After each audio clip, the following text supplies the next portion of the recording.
তো আজকের কন্টেন্ট নিয়ে চলে এসেছি। আজকের কন্টেন্টটা হচ্ছে মডার্ন। আজকের টপিক হচ্ছে মডার্ন বা অত্যাধুনিক। মানে যারা এইসব এখনকার মানে সব অনেক ছেলে আছে, অনেক মানে যারা একটু ২৮-২৯ বছর, ৪০ বছর অনেকেই আছে। একদম ছোট থেকে বড় অবধি আমি ধরে নিচ্ছি ১৮ থেকে একদম ৫০-৬০ অবধি সবাই নিজেদেরকে এখন মডার্ন কালচার ভাবে তুলে ধরছে। ঠিক আছে? মানে সেই ফরেন কালচারের মতো কোট পরছে, ব্লেজার পরছে, ঠিক আছে? বুট পরছে, টাই পরছে, দিয়ে বলছে আমি নাকি মডার্ন। আমি নাকি এখনকার অত্যাধুনিক স্টাইল ফলো করছি, স্ট্যাটাস মেনটেন করছি, এইরকম একটা হাবভাব মানুষের মধ্যে দেখতে পাচ্ছি। ঠিক আছে? কিন্তু অ্যাকচুয়ালি মানুষ কি যেন আমি যেটা মানে পর্যবেক্ষণ করলাম চারিদিকে, তো মানুষ এখনো মেন্টালি থেকে মডার্ন হতে পারেনি।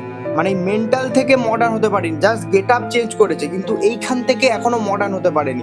সে বলছে আমি নাকি মডার্ন হয়ে গেছি, আমি নাকি মানে বিরাট কালচার ফলো করছি, আমি নাকি ফরেন কালচার ফলো করছি। ভাই তুমি যদি ফরেন কালচার ফলো করছো ঠিক আছে, খুব ভালো কথা, কিন্তু তুমি যখন ব্লেজার পরে বেরাচ্ছ, স্যুট টাই পরে বেরাচ্ছ, সব ঠিক আছে। আর তোমার সব থেকে বড় কথা হচ্ছে যেটা, এখনকার সব মেয়েরা যারা শর্টস পরে, যারা স্লিম পরে, ঠিক আছে, যারা ম্যাগি আদা ড্রেস পরে, শর্টস পরে, তাদেরকে তোমরা কেমন চোখে দেখছো না এই বাবার এই মেয়েটা, এই মেয়েটাকে এই বাবার এই মেয়েটা একটুও ভালো নয়, একটা শর্ট জামা পরেছে, এই একটা শর্ট এখানে বুকে ওড়না নেয়নি। মানে এই সব ধরনের কথাবার্তা আমাদের এই যে বাঙালি কালচারে, আমাদের যে পশ্চিমবঙ্গে এটা উঠে আসে, এদিকে কিন্তু তারা বলছে মডার্ন। না, আমি বলছি না সবাইকে, ঠিক আছে, আমাদের 80% লোক আছে যারা এখনো মেন্টালি থেকে মডার্ন হতে পারেনি। তারা তাদের যখন ঘরের ছেলে মেয়েরা পড়ছে শর্টস, এই তুই এটা পড়বি না, এই তুই এটা করবি না, ভাই তাহলে তুমি কোথায় ফরেন কালচার ফলো করছো? তুমি কোথায়, তুমি নিজেকে মডার্ন বানিয়েছো পোশাক পরিচ্ছদ ধরে, কিন্তু পুরো সমাজটাকে কিন্তু এখনো মডার্ন হয়নি। পুরো সমাজটা মেন্টালি ভাবে মডার্ন হয়নি। কারণ যেটা ফরেন কালচারে হয়, ঠিক আছে, তোমার যারা শর্টস পরে, যারা স্লিভ পরে, যারা অনেক রকমের ওখানে ড্রেস আপ আছে, মানে ওগুলো মাথা খারাপ হয়ে যাবে আমাদের এখানে, তো সেই সব ড্রেস সেখানে তারা ইউজ করে, সেখানে সেটা কম্পালসারি ব্যাপার। ঠিক আছে? মানে কোনো অকাট সিচুয়েশন না, কোনো অকাট ফিল হয় না। ঠিক আছে? তাদের কাছে সেটা একদম কম্পালসারি ব্যাপার যে না, এটা একটা ক্যাজুয়ালি ব্যাপার, পড়েছে এটা, জাস্ট এটা একটা ড্রেস আপ, ঠিক আছে। কিন্তু আমাদের এখানে যে পশ্চিমবঙ্গে না ভাই, পশ্চিমবঙ্গে ভাই এটা পুরোটাই আলাদা।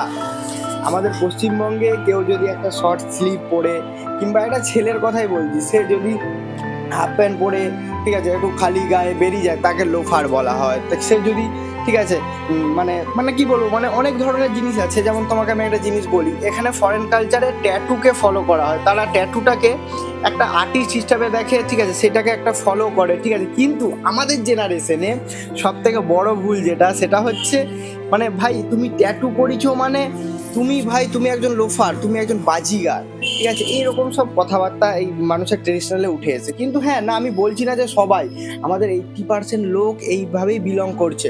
অ্যাকচুয়ালি তারা গেট আপটাকে চেঞ্জ করছে, তারা মানে এইভাবে চেঞ্জ হতে পারেনি। ঠিক আছে, মেন্টালি ভাবে একটুও চেঞ্জ হতে পারেনি। কারণ তোমার হচ্ছে যে ফরেন কালচার আছে না, ওইখানে পুরো জিনিসটাই আলাদা। ওখানে মানে ওখানে যারা রাস্তায় বেরায়, বাড়িতে বেরায়, তাদের মাইন্ডসেট আছে, যারা মেয়েরা যদি শর্টস পরে, ছেলেরা যদি হাফ প্যান্ট পরে, আমি কথার কথা বলছি, ছেলেদের ট্যাটু থাকে, তো ওগুলাকে কম্পালসারি ভাবে নেওয়া হয়, ওটাকে একটা আর্ট বলে নেওয়া হয়। ঠিক আছে, ওটা একটা ড্রেস আপ বা ড্রেসিং সেন্স বলে নেওয়া হয়। কিন্তু যেটা আমাদের বাঙালি কালচারে নেই।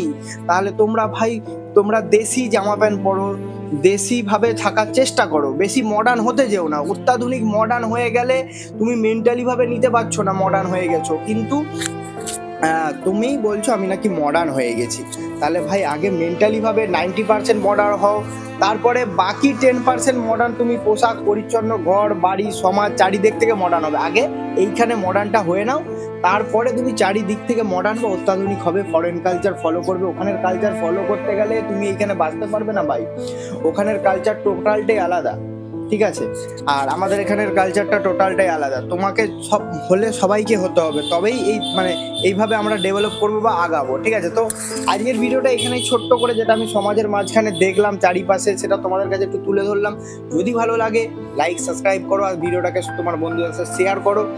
আর এরকমই কিছু ভালো ভালো টপিক পেতে আমার সাথে চ্যানেলে যুক্ত হয়ে যাও তাড়াতাড়ি।